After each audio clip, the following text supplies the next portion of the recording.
കേരള പരസ്യ കലാസമിതി സംസ്ഥാന കമ്മിറ്റിയുടെ ആഭിമുഖ്യത്തിൽ സമൂഹ നോമ്പുതുറയും ലഹരിവിരുദ്ധ ക്ലാസും നടത്തി. എടപ്പാൾ കുറ്റിപ്പുറം റോഡിലുള്ള ആസാദ് ഓഡിറ്റോറിയത്തിൽ വെച്ച് നടന്ന സമൂഹ നോമ്പുതുറയും സ്നേഹസംഗമവും ലഹരിവിരുദ്ധ ക്ലാസും പൊന്നാനി എക്സൈസ് ഇൻസ്പെക്ടർ പ്രമോദ് ഉദ്ഘാടനം ചെയ്തു.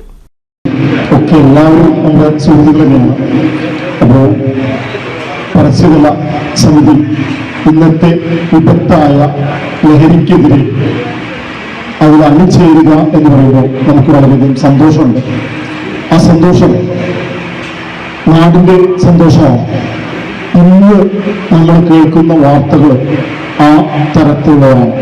2025 പിറന്നതിന് ശേഷം ഉണ്ടായ 80ഓളം കൊലപാതകങ്ങളിൽ 70 കൊലപാതകങ്ങൾ എത്തിയിരിക്കുന്നത് ലഹരിയിലാണ്.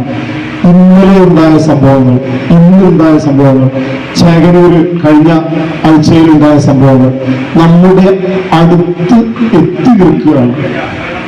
ഒരുപക്ഷെ ചിലപ്പോൾ നമ്മുടെ വീട്ടിൽ എത്തിയിട്ടുണ്ടാവാം. അപ്പോൾ നമ്മൾ ചിന്തിക്കേണ്ടത്. ശശികുമാർ എടപ്പാൾ സ്വാഗതം പറഞ്ഞ ചടങ്ങിൽ സംസ്ഥാന കമ്മിറ്റി പ്രസിഡന്റ് ഉണ്ണികൃഷ്ണൻ MP അധ്യക്ഷത വഹിച്ചു.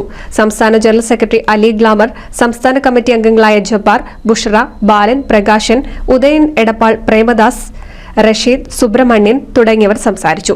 റഷീദ് പാവിട്ടപ്പുറം, സത്യൻ, ഉഷാദ്, സജീർ തുടങ്ങിയവരും എടപ്പാൾ, ചങ്ങരംകുളം, വളാഞ്ചേരി, പട്ടാമ്പി, പെരുമ്പിലാവ് മേഖലകളിലെ മുഴുവൻ കലാകാരന്മാരും സമൂഹ നോമ്പുതുറയിലും സ്നേഹസംഗമത്തിലും ബോധവൽക്കരണ ക്ലാസിലും മറ്റ് പരിപാടിയിലും പങ്കെടുത്തു.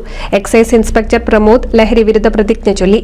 നോമ്പുതുറയ്ക്ക് ശേഷം വിവിധ കലാപരിപാടികൾ അവതരിപ്പിച്ചു. പരിപാടിയിൽ പങ്കെടുത്തവർക്ക് എടപ്പാൾ യൂണിറ്റ് സെക്രട്ടറി ബാലൻ നന്ദി പറഞ്ഞു.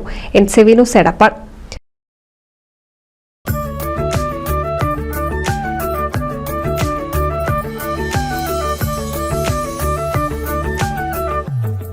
വർഷത്തെ വിശ്വസ്ത പാരമ്പര്യവുമായി എന്നും എപ്പോഴും കൂടെയുണ്ടെന്ന വിശ്വാസം. Basith wedding mall, Basith arcade, Poongottukulam, Tirur.